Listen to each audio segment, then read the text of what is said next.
Ambassador Taemin had seen many strange things in his 40 years of diplomatic service, but nothing had prepared him for this moment. He stood on the bridge of the Serenity's edge, watching the view screen with growing disbelief as the human ship came into view. The other members of his first contact team stood frozen beside him, and their instruments made sounds that meant the readings were beyond normal limits. The human vessel called Goliath's Thunder was not just big. It was impossible. Taemin had studied the files on every ship class in known space, and this thing before them broke every rule of physics and engineering that the galaxy understood. The ship stretched across space like a metal mountain floating in the void. Its length measured almost 50 kilometers from nose to tail, and its width was nearly 20 kilometers at the widest point. The hull gleamed with a strange blue-white metal that their sensors could not identify, and weapons of unknown design covered every surface like deadly flowers. Dr. Hai-Jin moved to her console and ran the scans again. Her face had gone pale, and her hands shook as she read the results. She turned to Taemin with wide eyes and spoke in a whisper that somehow seemed too loud in the silent bridge. The energy readings from that ship were 10,000 times stronger than their most powerful battleship. The weapon signatures showed technology that was centuries ahead of anything in Council space. The shields around the human vessel were so advanced that their scanners could barely detect them. Admiral Dongwu stepped forward, and his military training took over even as his mind struggled to process what he was seeing. He had commanded fleets that numbered in the hundreds of ships. He had fought battles that decided the fate of entire star systems, but all of his experience told him that his entire fleet could not scratch the paint on this single human vessel. The tactical computer in his head ran the numbers and came back with results that made no sense. One human ship could destroy every military force in Council space without taking any damage. The communication panel lit up with an incoming message, and Taemin forced himself to move. His diplomatic training reminded him that first contact protocols must be followed no matter how impossible the situation seemed. He accepted the transmission, and the view screen changed to show the interior of the human ship. The command center looked clean and bright, with strange blue lights and controls that seemed to respond to thought rather than touch. A human woman appeared on the screen, and she looked completely normal. She had dark hair pulled back in a simple style and wore what appeared to be a military uniform in dark blue with silver markings. Her face was pleasant, and she smiled as if greeting old friends rather than alien beings she had never seen before. When she spoke, her voice was warm and friendly, and she seemed genuinely happy to make contact. Captain Sora Kim introduced herself and welcomed them to human space. She spoke as if this meeting was the most natural thing in the universe and showed no sign that she understood the shock her ship had caused. She invited the diplomatic team to come aboard for formal first contact ceremonies and mentioned that her crew was excited to meet other intelligent species. Everything about her manner suggested that she saw this as a routine diplomatic meeting between equals. Taemin found his voice and responded with the standard council greeting. He introduced his team and explained their mission to establish peaceful relations between humanity and the Galactic Council. As he spoke, he watched Captain Sora's face for any sign of deception or hidden agenda, but saw only honest interest, and what appeared to be genuine surprise that they considered this meeting unusual. When Admiral Dongwu asked about the specifications of their ship, Captain Sora laughed and said it was nothing special. She explained that Goliath's Thunder was a standard exploration vessel used for long-range missions beyond human space. She mentioned that they had dozens of ships this size, and that their military vessels were much larger and more advanced. The casual way she delivered this information sent chills through everyone on the bridge. Dr. Hai-Jin asked about their technology, and Captain Sora seemed happy to discuss it. She explained that humans had developed advanced manufacturing techniques that allowed them to build ships of any size needed for their missions.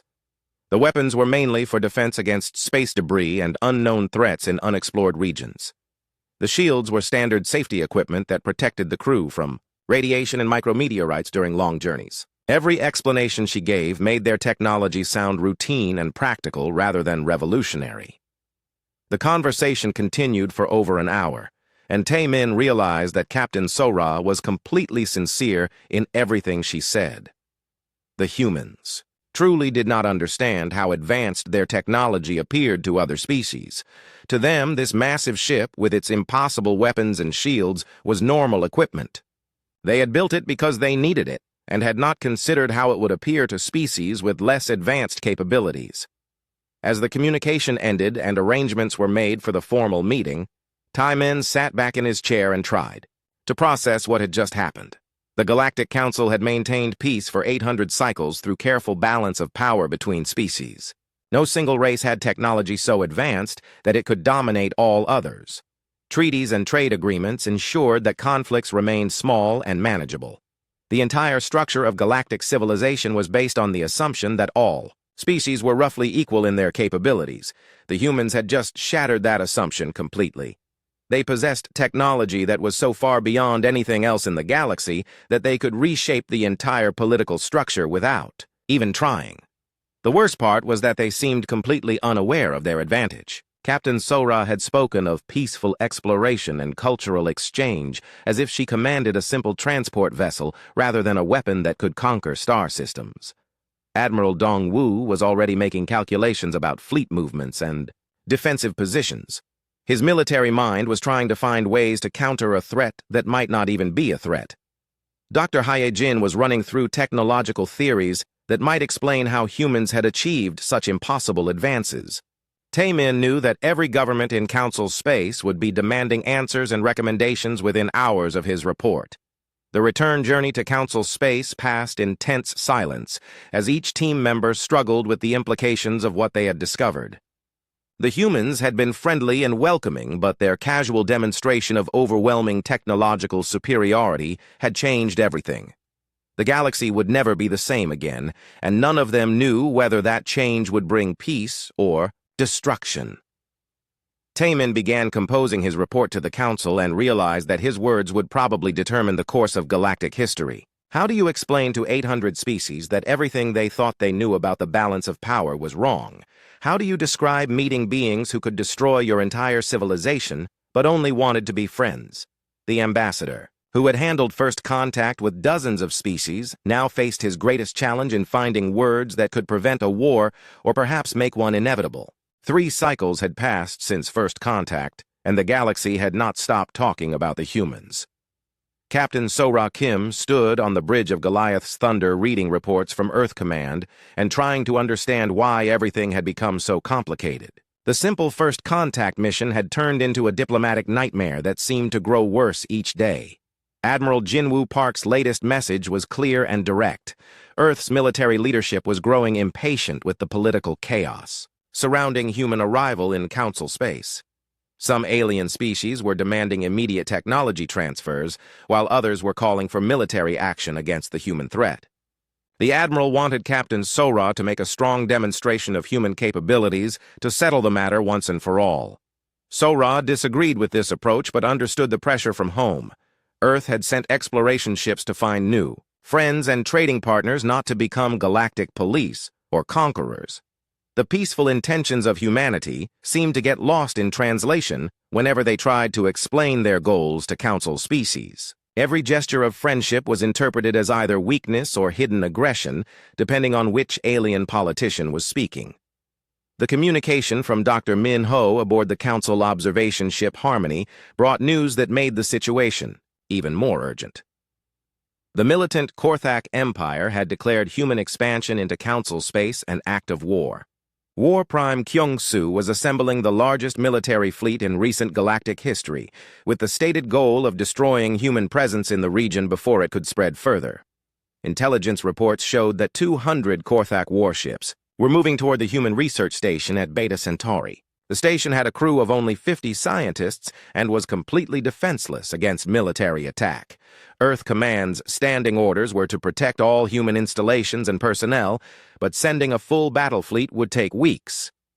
Goliath's Thunder was the only human ship close enough to respond in time. Sora made her decision without consulting Earth Command. She ordered her ship to maximum speed toward Beta Centauri and sent a message to the Korthak fleet demanding they halt their attack on civilian targets. The response came back within hours, and War Prime Kyung-soo's words were filled with contempt and anger.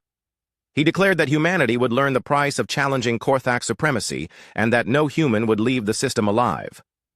The battle began as Goliath's thunder dropped out of hyperspace at the edge of the Beta Centauri system. Sora could see the massive Korthak fleet surrounding the research station like hungry predators circling wounded prey.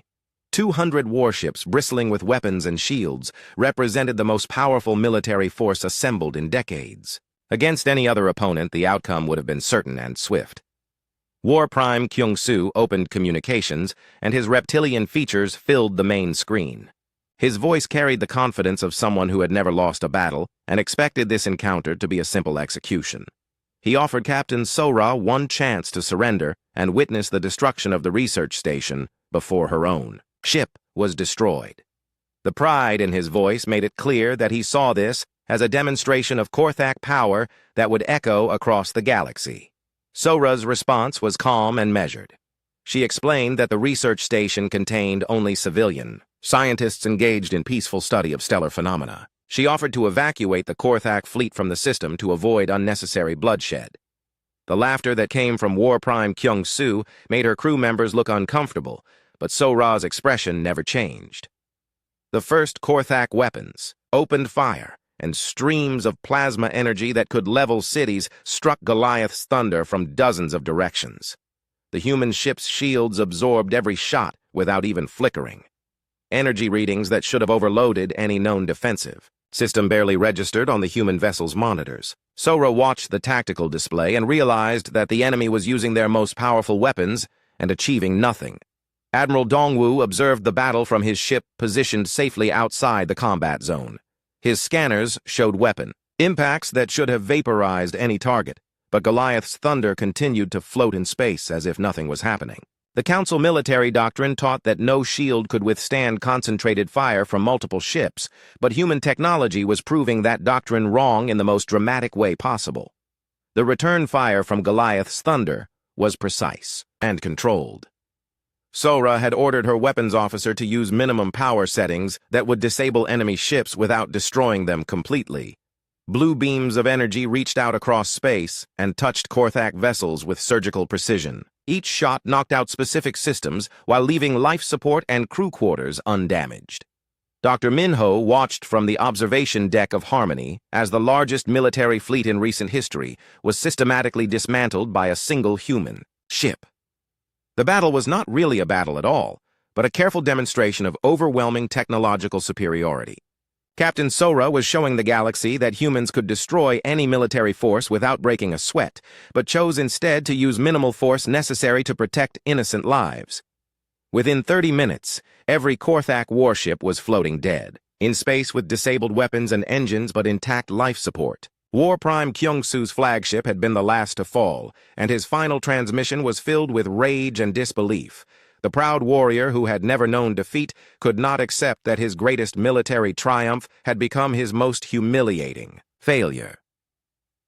Captain Sora opened a general communication channel that reached every ship in the system. Her voice carried no triumph or gloating as she offered immediate medical assistance to any Korthak crews who had been injured during the engagement.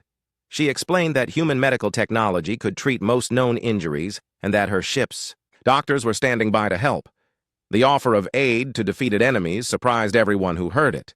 The rescue operation that followed became as famous as the battle itself. Human shuttles moved between disabled Korthak ships providing medical care and emergency repairs to life support systems. Captain Sora personally visited War Prime Kyung-soo's flagship and treated his injuries while explaining that humanity sought friendship rather than conquest with all galactic species. The humiliation of defeat was made even more complete by the kindness shown by the victors. War Prime Kyung-soo found himself in the impossible position of owing his life to the enemy he had tried to destroy. The human medical officer who treated his wounds spoke perfect Korthak and showed genuine concern for his welfare. Every assumption about human nature was challenged by their behavior after the battle. News of the engagement spread across Council space within hours. Dr. Minho's detailed recordings showed exactly what had happened and left no room for doubt about human capabilities. A single human exploration ship had defeated the largest military fleet in decades without taking any damage or killing any enemies. The demonstration of power, followed by immediate humanitarian aid, created a complex mixture of fear and admiration throughout the galaxy. Ambassador Tai Min received urgent communications from every major government demanding explanations and recommendations.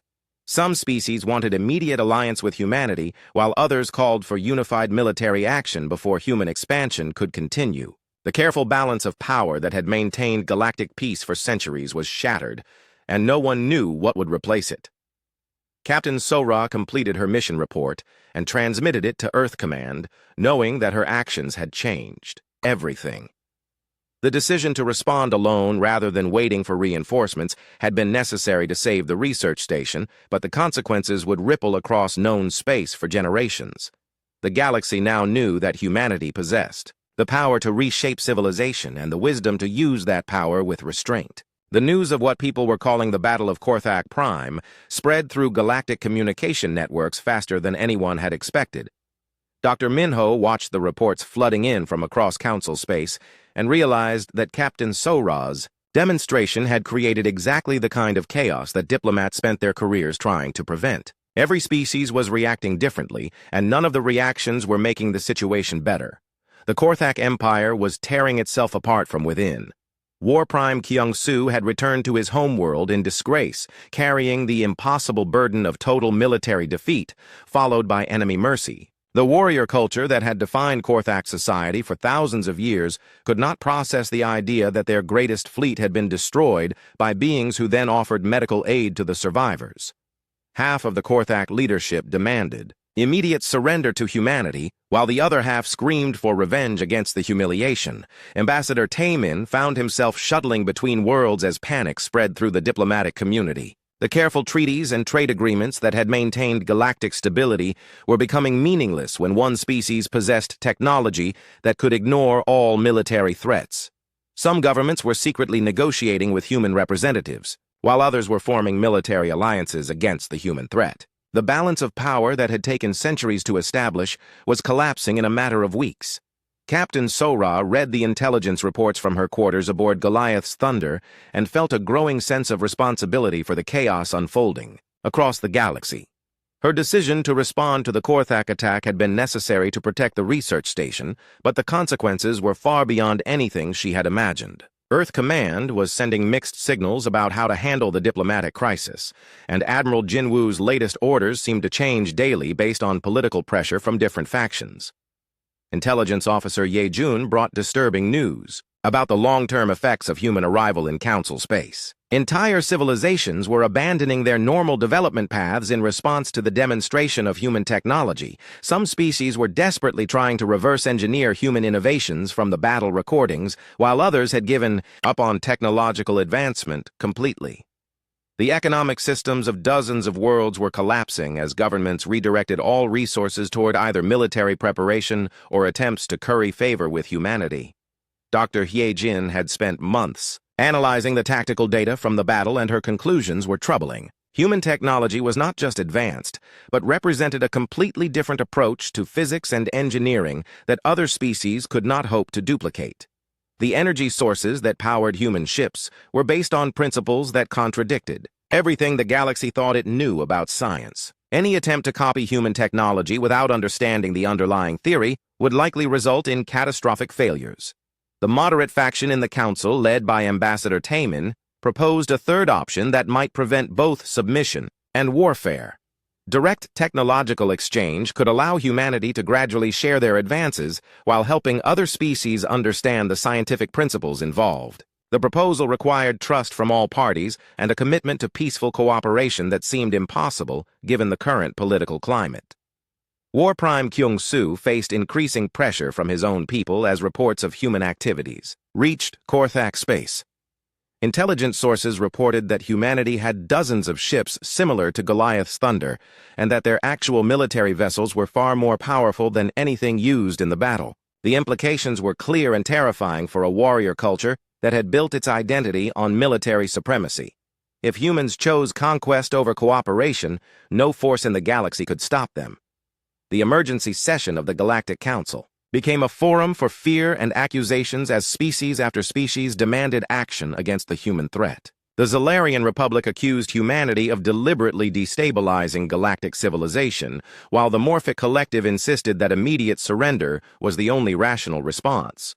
Dr. Minho attended as an observer and watched centuries of diplomatic tradition crumble under the weight of technological reality. Captain Sora received new intelligence about secret military buildups throughout Council space as various species prepared for either alliance or warfare with humanity. The irony was not lost on her that demonstrating human preference for peace had triggered the largest military mobilization in galactic history. Admiral Jin Woo's response was to authorize additional human ships to enter Council space as a show of strength. But Sora worried that more demonstrations of power would only make the situation worse. The economic chaos was becoming as dangerous as the military tensions. Trade routes that had connected the galaxy for centuries were being abandoned as governments focused on internal security rather than commerce. Currency exchanges collapsed when species began hoarding resources for military production or tribute payments to humanity. Entire star systems found themselves isolated as their neighbors chose sides in a conflict that had not yet begun, but seemed inevitable. Intelligence reports from human sources embedded in various governments painted a picture of civilizations in crisis. The Aquarian Federation had begun converting their entire industrial base to weapons production, despite having no realistic chance of matching human capabilities. The Silicon Theocracy had declared humanity to be divine beings sent to test the faith of organic life forms. The collective minds were running probability calculations that all ended with human domination of the galaxy within a generation. Dr. Minho proposed a radical solution during a secret meeting with Captain Sora and Ambassador Taemin. Rather than trying to manage the crisis through traditional diplomatic channels, they needed to address the fundamental cause of the panic. The galaxy feared human power because they did not understand human intentions. A public demonstration of human technology used for peaceful purposes might convince other species that humanity sought cooperation rather than conquest. The proposal was risky because it required humanity to reveal even more of their capabilities while trusting that other species would not use the knowledge against them. Captain Sora would need to choose carefully what to demonstrate and how to present it in a way that showed human strength without triggering more fear. The wrong approach could turn the current chaos into open warfare that would devastate galactic civilization. War Prime Kyung-soo made his own decision about how to respond to the crisis facing his people. The traditional Korthak approach of meeting strength with strength was impossible against human technology, but surrender was unthinkable. For a warrior culture, he began planning a desperate gambit that would either restore Korthak honor or ensure their destruction. The plan required sacrificing everything his people had built in exchange for one chance to prove that courage could overcome overwhelming odds. Ambassador Taemin worked frantically to prevent the political situation from deteriorating into violence while knowing that his efforts might be futile. The fear that Captain Sora's demonstration had created was spreading faster than any diplomatic solution could be implemented. Species that had been allies for centuries were now viewing each other with suspicion and preparing for conflicts that had seemed impossible just months earlier. The galaxy stood on the edge of either unprecedented cooperation or catastrophic war, and the outcome would depend on decisions made by beings who had never intended to reshape civilization. Captain Sora looked out at the stars and wondered whether her attempt to protect one research station had doomed galactic peace or created an opportunity for something better than the old balance of power. 1 year after first contact, the emergency session of the Galactic Council had become a constant gathering of fear and accusation. Ambassador Taemin watched delegates from 800 species argue about the human question, while the galaxy teetered on the edge of chaos. The great assembly hall that had once been a symbol of peaceful cooperation now felt like a powder keg, waiting for the smallest spark to explode into violence. Captain Sora received the transmission from Earth Command, while Goliath's thunder orbited the neutral station where the council was meeting. Admiral Jin Woo had been replaced by Admiral Eunji Lee, whose first order was both simple and impossible. Captain Sora was authorized to make whatever decision she believed would best serve both humanity and galactic civilization. The responsibility for defining humanity's role in the galaxy now rested on her shoulders alone. The choice seemed clear, but was actually more complex than anyone realized. Humanity could become the galaxy's protectors using their overwhelming technology to maintain peace through strength.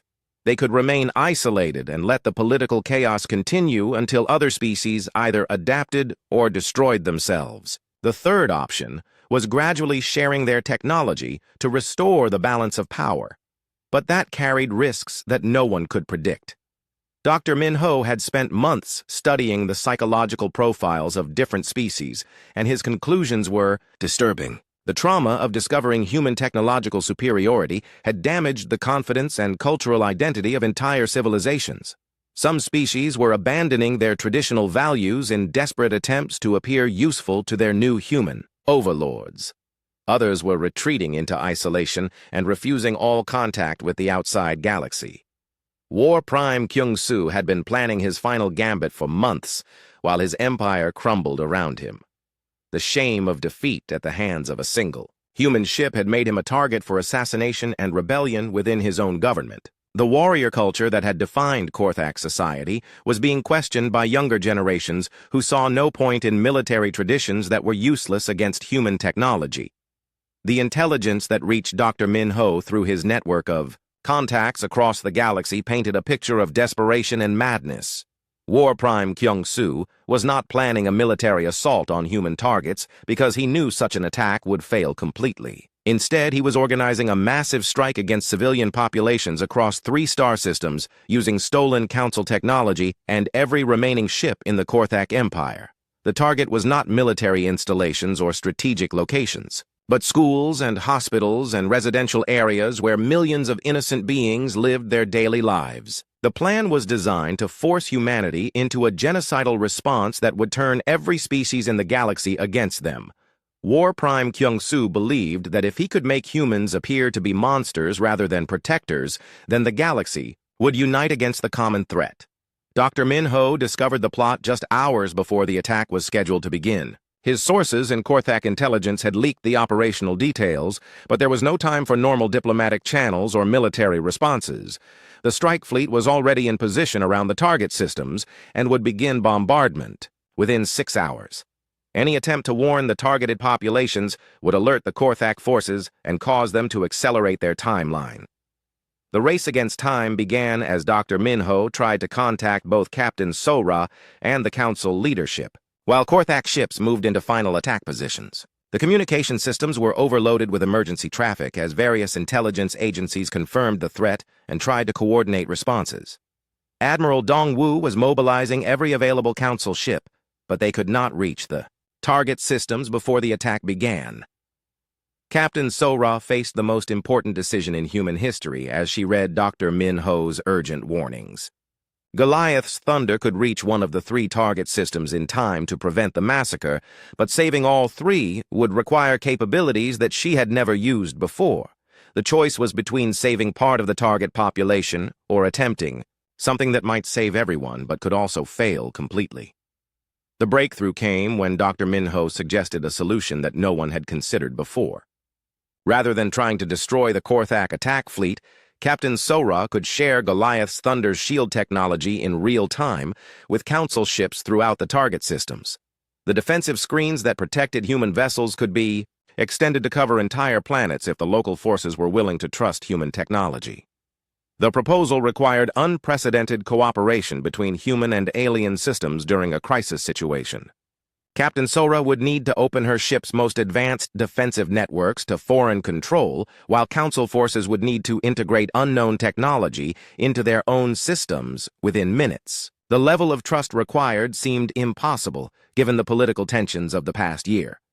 Ambassador Tae-min found himself coordinating the most complex diplomatic and technical operation in galactic history, while Korthak forces prepared to begin their bombardment. The targeted systems contained over 50 million civilian inhabitants, including members of species that had been calling for war against humanity just days earlier. The irony that humans were risking everything to save their enemies was not lost on anyone involved in the operation. The technical challenges were enormous, as human and alien computer systems tried to merge technologies that had been developed using completely different scientific principles. Dr. Su-jin worked frantically aboard Goliath's Thunder to create interface protocols that could allow Council ships to use human shield generators. Every minute of delay brought the Korthak attack closer to success. War Prime Kyung-soo gave the order to begin bombardment exactly on schedule and watched as his ships opened fire on civilian targets across 3 star systems. The sight of Korthak weapons destroying schools and hospitals filled him with sick satisfaction because he believed this moment would finally turn the galaxy against humanity. The massacre would continue until human forces responded with overwhelming violence that would reveal their true nature. The shield activation happened in the final seconds before the bombardment reached the planetary surfaces. Captain Sora's technology merged with Council defensive systems and created protective barriers that had never existed before. The energy screens that appeared over cities and settlements were visible from space as shimmering domes of blue light that deflected every weapon fired at them. The sight of human technology protecting alien civilians while their own military forces struggled to respond created a moment of clarity that cut through months of political confusion. Species that had been preparing for war against humanity suddenly understood that their fears had been based on misunderstanding rather than evidence. The beings they had thought were conquerors were actually the only ones willing to risk everything to protect innocent life. War Prime Kyung-soo watched his carefully planned massacre fail as human shields protected his targets and realized that his final gambit had achieved the opposite of what he intended. Instead of turning the galaxy against humanity, he had demonstrated beyond any doubt that humans were willing to sacrifice themselves to protect others. The shame of this failure was greater than any military defeat because it destroyed his understanding of what strength and honor actually meant. The aftermath of the failed attack became the foundation for everything that followed. Captain Sora's decision to share her technology during the crisis had created bonds of trust that could not be broken by political manipulation or cultural fear.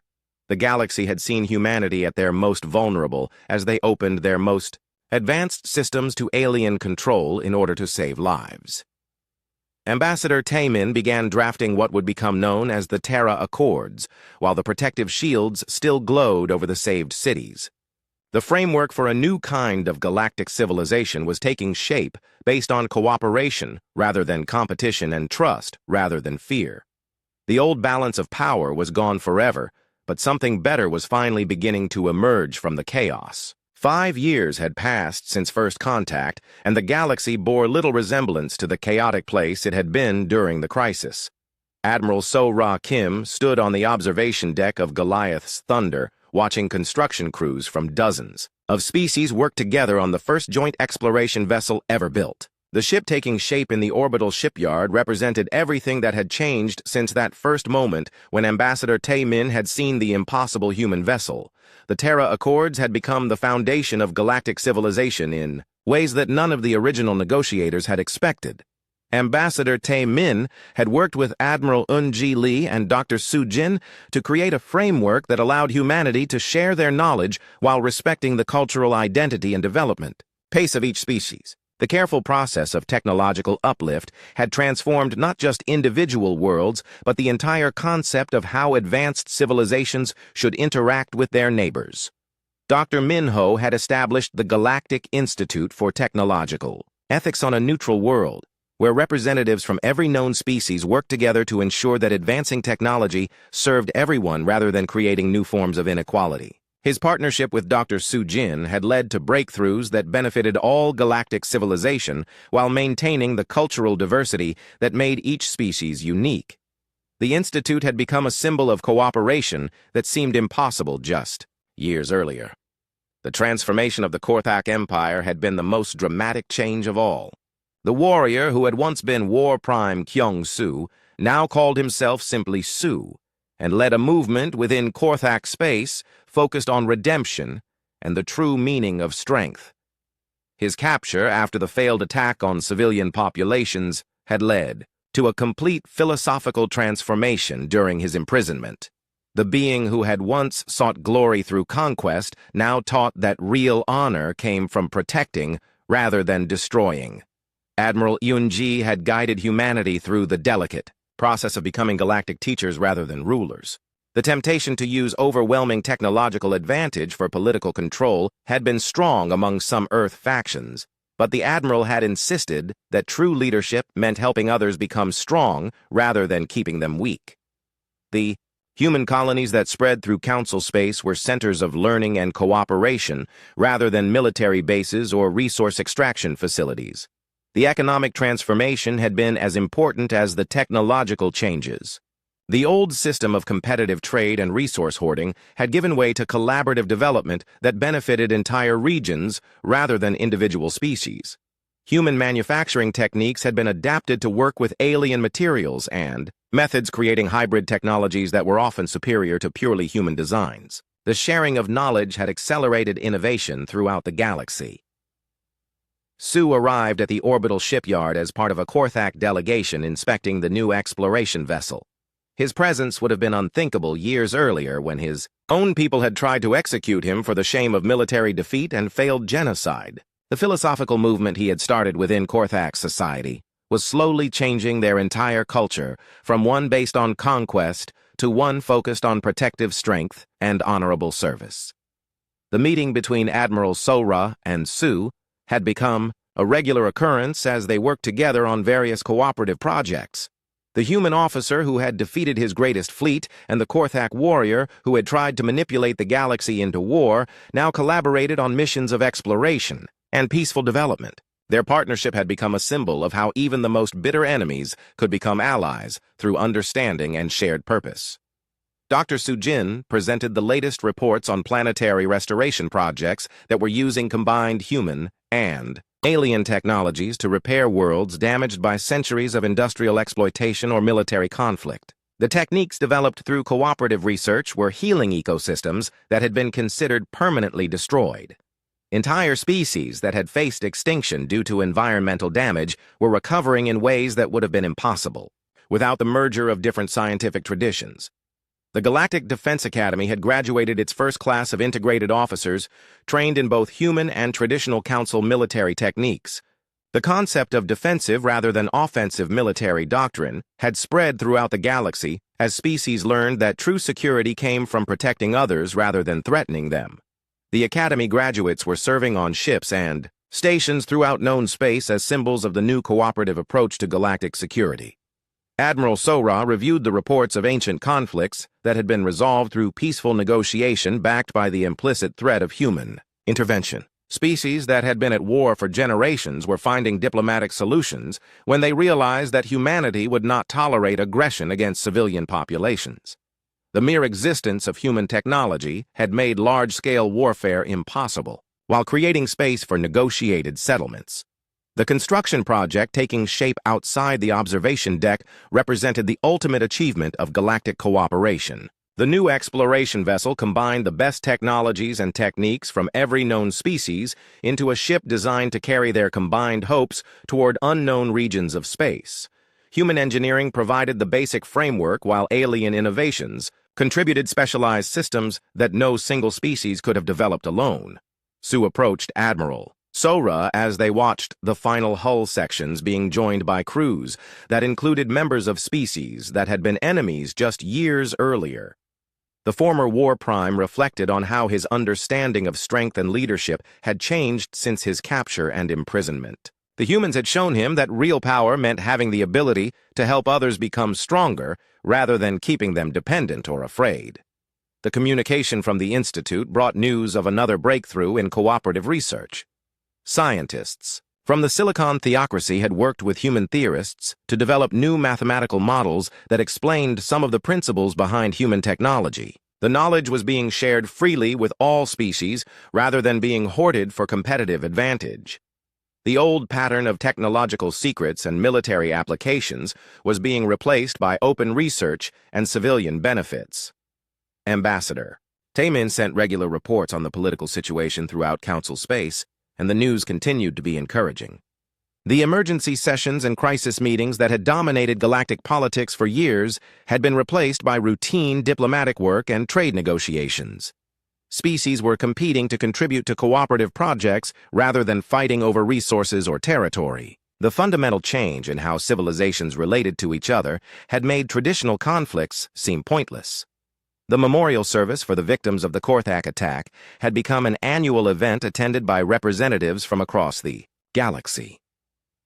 The beings who had died in that failed massacre were remembered not as casualties of war, but as martyrs whose sacrifice had led to the transformation of galactic civilization. Sue personally delivered the memorial address each year as part of his ongoing effort to atone for his role in the tragedy.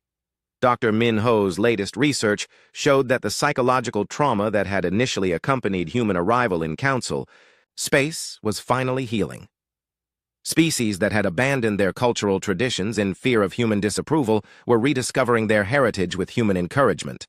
The diversity that made galactic civilization rich and creative was being restored through cooperative efforts that celebrated differences rather than trying to eliminate them.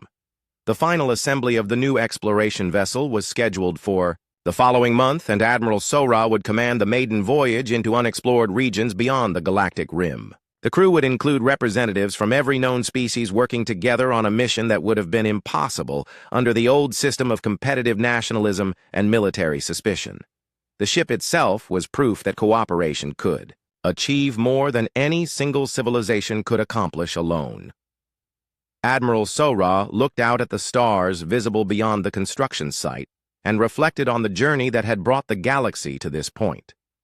The moment when she had chosen to show restraint rather than using full human military power had set in motion changes that were still spreading throughout known space.